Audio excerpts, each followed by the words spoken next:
so amazing. You see how they playing? Live wire, it's all about sports and entertainment. You don't wanna miss it, so official like you never seen. Keep it going till the whistle blowing from the referee. Everything from highlights and stats, you know that we gotta run it back. Whether on the field or the court, you know that this is where it's at. Subscribe, no delaying.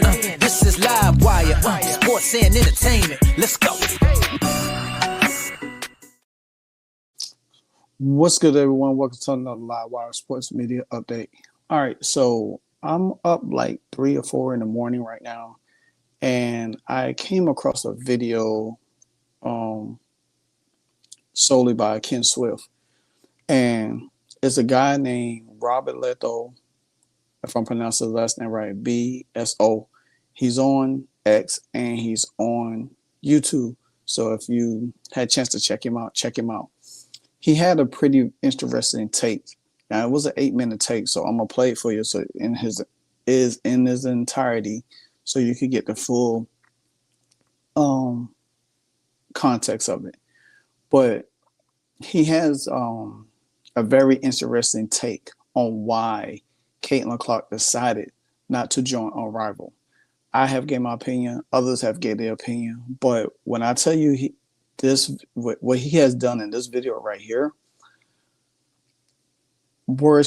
my words or anybody's words could never, really dig deep as he dig deep. And he said it from a point where he talked about the political agenda. He talked about how everything was about race and so forth and so on. And I find it very interesting. I find it very enlightening. I find it very on point. I find it very factional, because the fact of the matter is everything he said was 100% correct. So I'm going to play this video in its entirety. Then I'm going to come back and then share my other thoughts. I was watching Deadpool and Wolverine, and they brought up this concept of anchor beams. You know, characters that are so important to the brand that without them, the brand doesn't exist. The brand falls apart. Your Spider-Mans, your Batmans, your Supermans, your Iron Mans, your Wolverines. You get what I'm saying? We have those in sports. We have your LeBron Jameses, Steph Curry, Lamar Jackson, Patrick Mahomes, Shohei, Aaron Judge. So you know what an anchor beam is in sports. Caitlin Clark is the anchor beam for women's basketball. Now, I know that upsets a lot of people, but we're talking facts, not feelings. Caitlin Clark's the anchor beam for everything that is women's basketball. And I understand that upsets some people. But I wasn't surprised that she turned down the 3-on-3 league Unrivaled. She turned it down. And the reason that she turned it down is because of you. And I'm pointing at you. And if you're like, why me? Then you know what you did. You are the reason that she turned it down. Because Caitlin Clark herself has done nothing wrong. What Caitlin Clark being this anchor beam of women's basketball, it brought out the worst in people. All people. Specifically media. We're talking facts, not feelings. The people that cover the WNBA was not ready. They were not ready for the big time. In the immortal words of Queen Latifah and Juice, they were local. They weren't national. They wasn't ready. They wasn't ready for the #1 hit. And it came across in their reporting. Very biased, very personal, not very professional.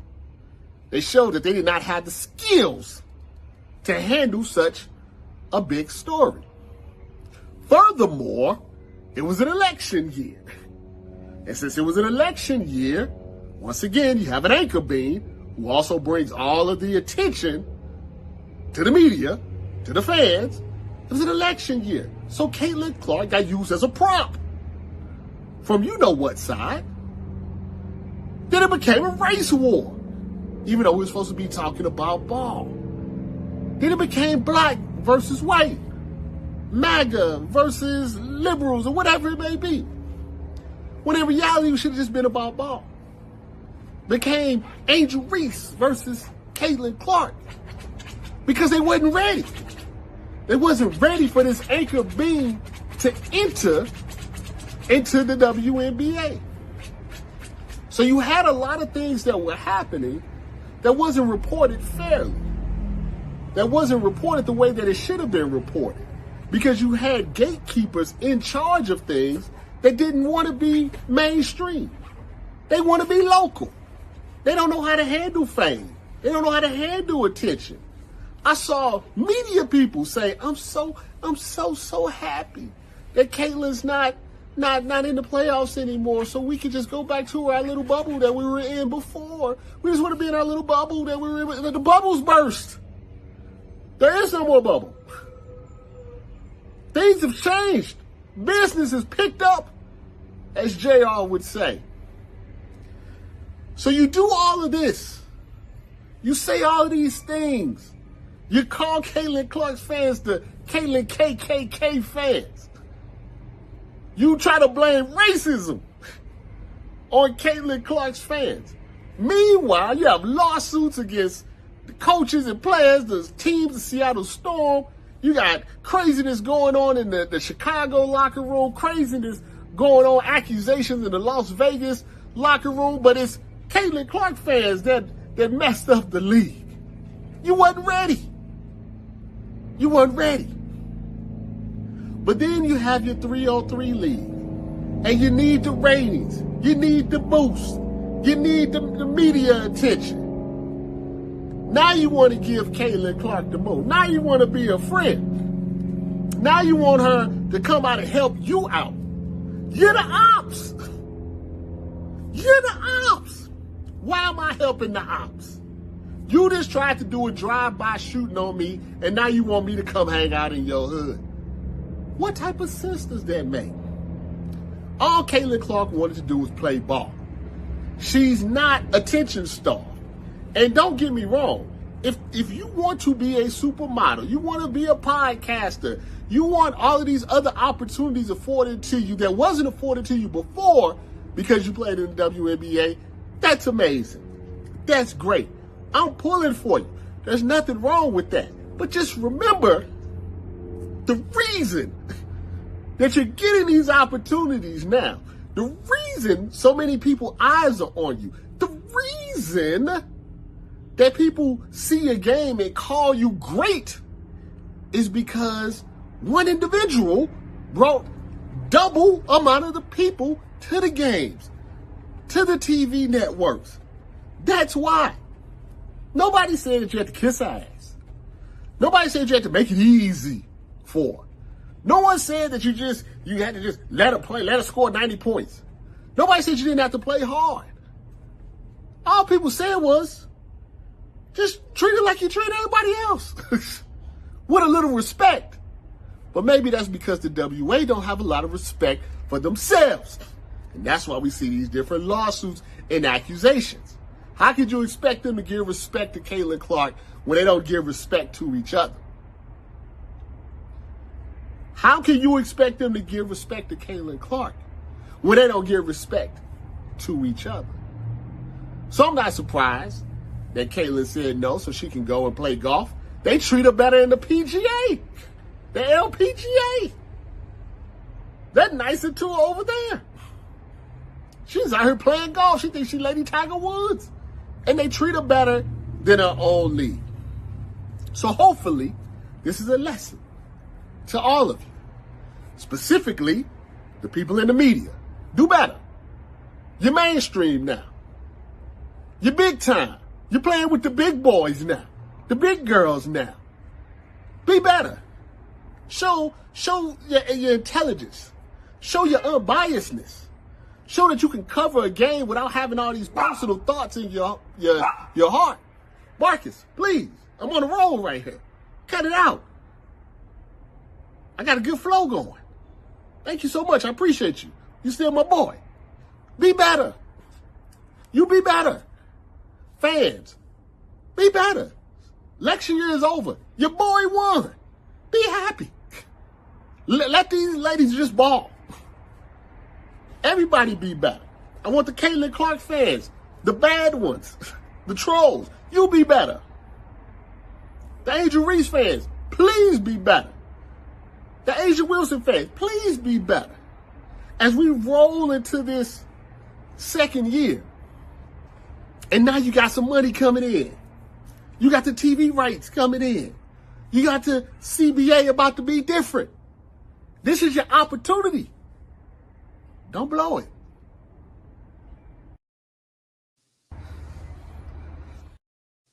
Wow. That's all I can say is wow. He broke that down in an emphatic fashion from top to bottom. He said things that we all had touched on in all our videos. If you have watched any content creator, Mick Talks Sports Hoops, myself, Livewire Sports Media, the Adrian Ross Show, the Pope B. Frank, the Ben Daniels podcast, Chocolate Plays, W360. Oh man, the list goes on. If you have watched any of our content, we have been saying this from the jump, from day one, that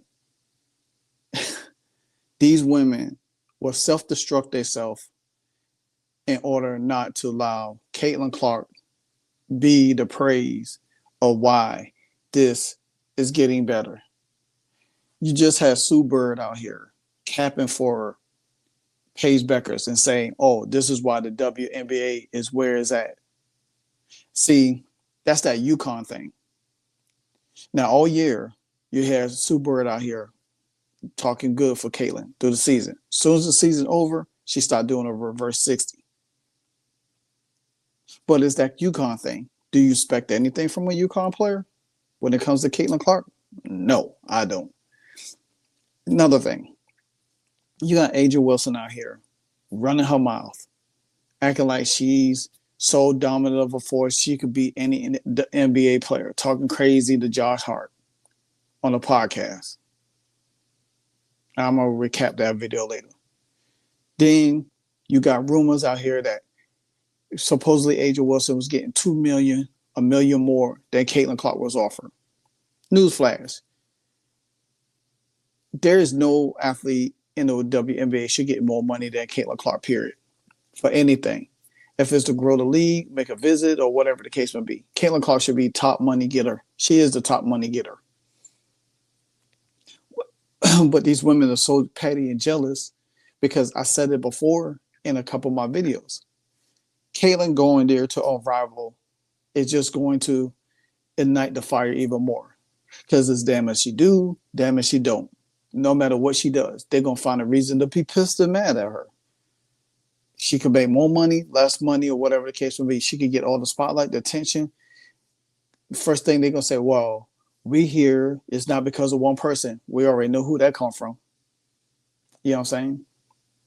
But they shun her in the Olympics. They shun her coming to the WNBA. But all of a sudden, you want to, quote unquote, create another league because you're pissed at the WNBA. Because you and Nika Umake signed a bad deal with the CBA the last time around. Now you're crying for more money.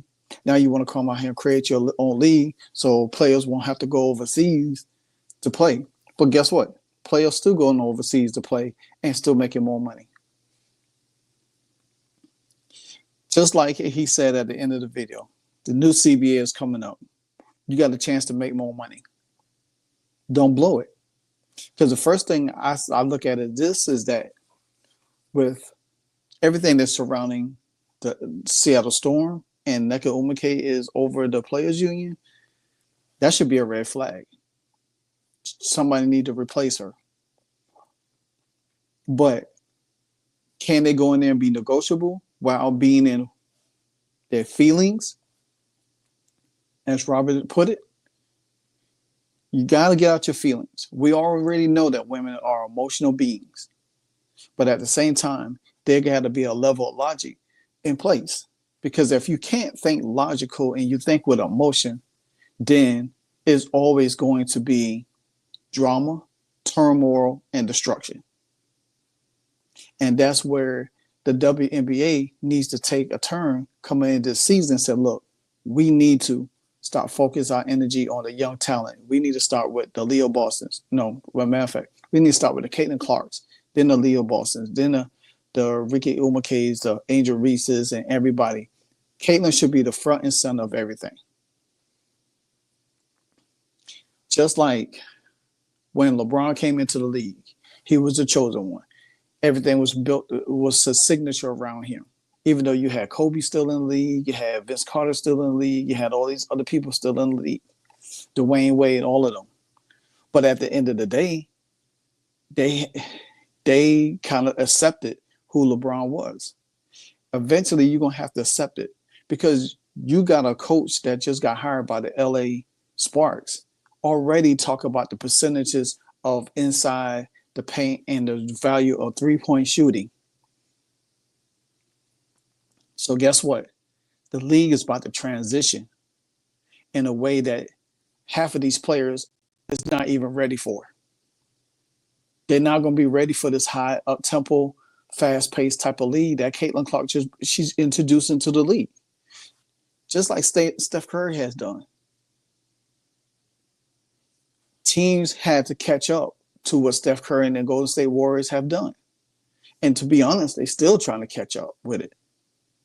That's the same thing that's going to happen in 2025 when the Indiana Pacers take the floor. Teams is going to get left behind because they're not going to be able to compete against the Indiana Fever and what they going to be built like. But the only one person that knows that is the coach in LA. Now, will she have that? But again, guys, it goes back to this. Caitlin Clark is getting love from all across the board, from all different sports. NFL, NBA, golf, and soccer. Her own league cannot embrace her the way that she needs to be embraced. You know why? Because there's out of petty, jealous, and catty women that think they shit don't stink. They think everything's supposed to be evolved around them because they feel like they're entitled.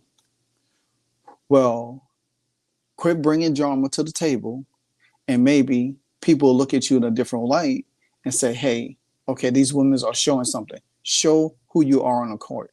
You don't have to be crazy, malicious, and conniving to do it. Just like Robert said, use your intelligence. Like, comment, subscribe. Until then, this your boy, Livewire Sports Media, and I'm out. Hey, so amazing. You see how they playing? Live wire, it's all about sports and entertainment. You don't want to miss it, so official like you never seen. Keep it going till the whistle blowing from the referee. Everything from highlights and stats. You know that we gotta run it back, whether on the field or the court. You know that this is where it's at. Subscribe, no delaying. This is Live Wire, sports and entertainment. Let's go.